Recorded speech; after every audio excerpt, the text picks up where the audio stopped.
Welcome to the Tannat Show. I'm your host, Howard O'Brien, and we'll be with you almost every Thursday, except last Thursday. I was traveling from my overseas trip with my wife, Judy, and we got delayed, or else I would have been on again. However, we did go over. We were in Nice, Monaco, Saint-Tropez, Corsica for a good amount of time, and that's why I'm wearing my wild boar costume tonight, and I'll tell you why. Anyways, and then we went to another small little town near Saint-Tropez, which was beautiful as well. And we have a lot of friends that were there, in the Monaco with Formula One, which was phenomenal. And one of our family friends, Judy's family friend, works in there as a chef at one of the best hotels in the world. Hooked us up, and we were able to get with him at a local place as well. We were to be able to get on the track and stuff. It was really impressive, to be honest with you. I've been to a few Formula Ones, but Monaco, if you think you've done well in your life, go there. You're going to see a different world. These yachts are just unbelievable, and the people that are there. So, anyways, we had a great time, and I couldn't make it last week, but normally every Thursday for 10 beautiful minutes. And it was a great time. So for the reason why I'm wearing the mask, this is a wild boar. Now, I didn't see any wild boars, but in Corsica with my other good friend, we stayed at his villa and home with my best friend Frank from Paris. They had put these what a beautiful house. It was just gorgeous. And the setting was gorgeous. And they had, excuse me, they had this fence up, electric fence, when I was going down and walking around. It was for the wild boars. Now, we did go take a ride in the mountains and see the regular pigs because they're very well known for their meats there, which I don't eat meat, but certainly Judy did. But I never saw any wild boars. So one night I had a few extra glasses of wine, and I went looking for the boars. And it was kind of funny. I was rolling around on the grass looking for the wild boar, and I never said the wild boar. So I was able to get this hat just for the heck of it. And I don't know if my friends from Corsica, Nice, and Paris, I doubt that they're up now, but you never know. They're crazier than me. Me and Judy had just a wonderful time all the way around, and great food, great laughs, great views, great everything. And so we're back as of last Friday. So that's kind of why I'm wearing the wild boar mask. I was very disappointed. I did not see the wild boars. But that was the Corsican national anthem. Now, Corsica is part of France, but boy, those Corsicans don't believe they're French. They believe that they are Corsican. And that's the way they promote themselves as this, an island. We went to the bigger city called Bastia, where our good friend lives, and he grew up there. So really just a wonderful time we had. It was the weather was great everywhere. The only time it rained a little bit was sprinkles and stuff the time we went to Monaco, but that was okay too. Really got down to the paddocks and stuff. So the whole thing was just really a good experience of things I've never experienced before, and certainly had drinking some wine, probably way too much for the Corsican wine, the Provence wine, just a great time. So anyways, this weekend, we have a member event, as you know. I'm releasing the new North Point Rosé, the Provence style, and then the new Cab Sauv 20. The new Cab Sauv 20, that is Saturday for the members if you can make it. If you can't, then just let me know if you want anything. Other than that, the vineyard is doing very, very well. We got well-needed rain over time. And the good part of that is that it came at the right time, a good soaking, because it really needed a lot of rejuvenation after the last 2 years of drought, which were great, but it was stressed probably a little too much. So when we did an organic compost, it really wasn't seeping into the ground because we didn't get enough soaking of rain, but now it did. And you can really see the vibrance of the vines, and now it's flowering starting, and we don't want to see any rain of like soaking rains, little thunderstorm here and there, not a problem really, because I got great drainage, as you know, at all three sites. So that's kind of what's been happening there. We're aggressively in the vineyard, pruning, and everything is very vigorous right now with the weather getting warmer, which is a blessing. Just perfect, actually, right now for us. So I hope that maintains. As you know, we're still at the beginning of the marathon, So for the stories, best story for the cellar, the first night we were in Nice, me and Judy, but my daughter April, that was there for a couple weeks last year, I believe, stayed at the Four Seasons outside, and we did not, because we were only there for 2 days, so we really couldn't enjoy that resort, which the Four Seasons. So, anyways, we went to a great restaurant on the water, met another couple from South Africa, and we ended up going to the Four Seasons. And I'm sure it's very well protected there, and it is, because it was the Cannes Film Festival, which isn't terribly far away. So there was apparently a lot of celebrities staying in the hotel, but it's a very secluded kind of environment. So we came in and we went to an area outside because it was really nice.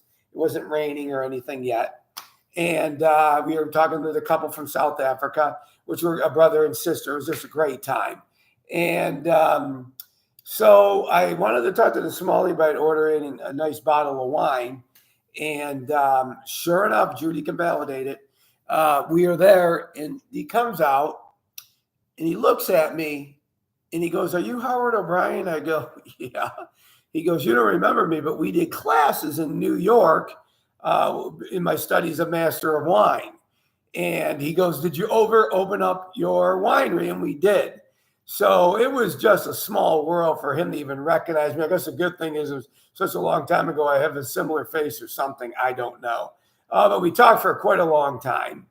And he brought me into this room with a very, very high-end reds. I'm talking, there was nothing under $4,000. And there probably was 1,000 or more from some of the best wineries in the world, some older ones. It was just, Todd, I don't have my glasses on, but I'll get back to you on that one. Let me see. Let me finish with this story, and then I'll tell you about the lanternfly. So anyways, it was just phenomenal to see those wines all assembled together. Certainly with the clientele, they would have that. We didn't go quite that high. But he selected a very nice bottle of wine, and I'm assuming, what's that?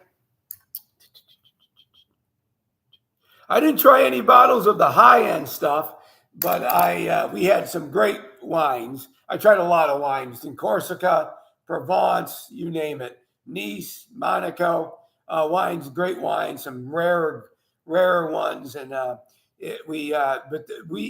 don't know what I drank that night. I think it was a Bordeaux, if I'm correct. He selected it for us, and I don't recall. I don't remember it specifically. It was a few bottles in at that point. We were just enjoying ourselves, but he certainly gave me a break on that bottle. I know he did. And with the other couple, then they purchased one as well. It was great. So it starts sprinkling a little bit. So he goes, "Howard, if you want to go to this private room area, it's I don't know if anybody's in there." We went in there, and it wasn't many tables, and it was four of us talking and continuing our conversation. And there was a table not too far away from us, only five or six people, a round table. And I heard him talking about actresses like Angelina Jolie and a few other ones. And I turned and I looked, and it was Quentin Tarantino. Obviously, I'm assuming he was there with the, at the Cannes Film Festival, because everybody was there. And it was funny because when I had to go by their table, which wasn't a big room anyways, we caught eyes, and he said hello, and I said hello. And I go, "Oh, you're here for," I don't even know what I said, to be honest with you. We got talking about wine, and the people at the table, I think, were agents trying to get their business and stuff. And it was cute. It wasn't long, but then we were in the bathroom together, and we were talking outside in the hallway, and he was asking me what I did, and I told him the winery and this and that and other things I've done in the past. And he was there for the Cannes Film Festival. Very humble guy. and we chatted for a while. He asked for my business card. I gave it to him. And I said, you ever need anybody, I'm available. And we joked about that. So it was a great experience related to the winery and all that. So I thought I'd tell you that. So that was cute. So anyways, Todd, related to your question, yeah, we're seeing some MIMPs, but really, we're, after last year, they were pretty aggressive, but we were too. We're very proactive in everything we do. And when we spray fungicide, we're proactive instead of reactive. And my team gets all the credit for that. We're also very aggressive with the spotted lantern in the off season and at the beginning with the MIMPs because they're not doing any damage right now. So we want to prevent them. And I've been killing some whenever I see them. I hope everybody else does too. And, there's a natural pesticide that will kill them anyways. But one thing that I found out when we had a lot of carpenter bees this year, more than abnormal. I don't know if anybody else experienced it. And one of my clients she has a company that does that. I taught her, she goes, they're so hard to find, Howard, and so hard to kill. She goes, but the best thing to do, to be honest with you, it's a short term. They only last, 2 to 3 weeks. I mean, in bulk anyways.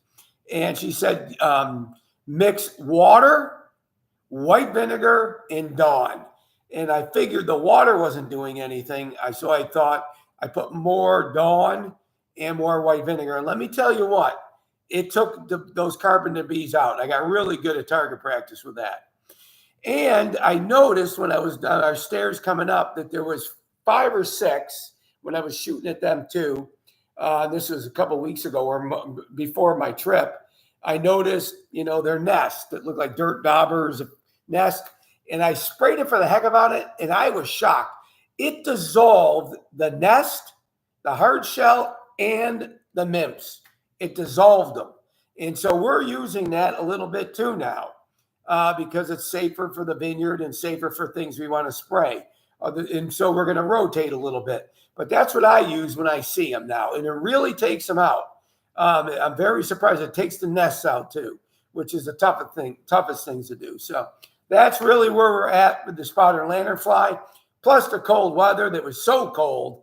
We hope that took them out too. We won't really know really until they start becoming adults, and then we'll see. Other than that, that's kind of it in the normal way of nature. But we're probably a lot further ahead than we were last year, Todd. So hopefully we really didn't have much damage last year that we can really fully see. We may have to put more stress on the vines, but we didn't see anything die. So that's a good thing. Anyways, so for tonight's show, I am going to taste the new Cab Sauv 20. The new Cab Sauv 20. The 20. And not many people have had it. Once again, 2 years in a French oak barrel, my signature Regal glass. And preliminarily, my staff or my team feels that this one is a lot more fuller bodied on the aromatics and in the wine. We didn't make tons of it because 20 was a little bit more rain that we have liked, but it was dry comparably so, but a little bit more than we liked. So it did give us a little bit more concentration, which was very interesting. That's why we bottled it. 2 years in a French oak barrel. This is now available.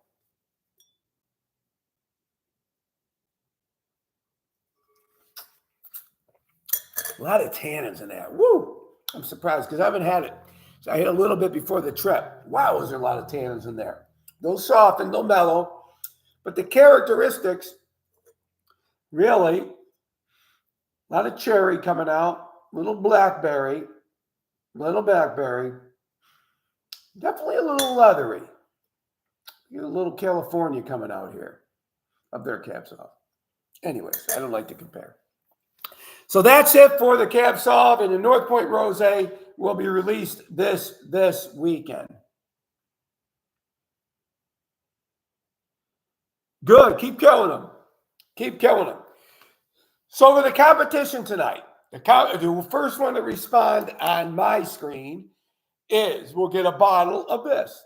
you will get a bottle of the new North Point Rosé, which is really a true Provence style. So whoever can guess, now this is a kind of not a tricky question, but it can be, because in Provence, depending upon the region, they can use a lot of different variations of varietals for their rosé, for a lot of different styles. But there is still one predominant grape that they use. Whoever tells me what it is gets the North Point Rosé first for a Provence rosé. Whoever can guess it first. That means you're looking it up on your phones. Nobody's taking a real guess. I can't put my glasses on. Nope. Close, though. Grenache is really big over there, but it's not the predominant grape still. But they do use it. Nope.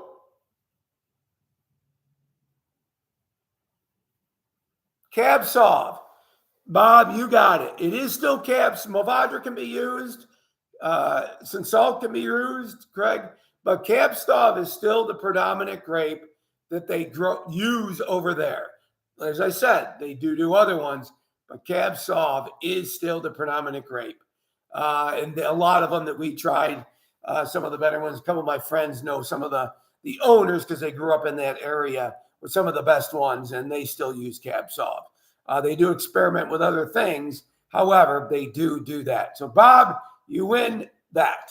So anyways, what I was playing before was the Corsican National Anthem. I hope I can get it again. Maybe not. Let me see here. Let me see. My phone is just not. I think I'm still in Corsican time. There we go. It is a lovely thing. Really great country if you've never been. Great country. And I'm sick of eating fromage, man. I've never had so much cheese in my life. Great cheeses from all over that region and in Corsica. Really, I can't eat any more cheese. I've been eating this fromage. Anyways, hope to see you this weekend, everybody. Todd, you got to talk to me about the Formula One. It was a phenomenal sight. Some things I learned that I never saw before. Anyways, in the paddock. Anyways, God bless and drink Tannat.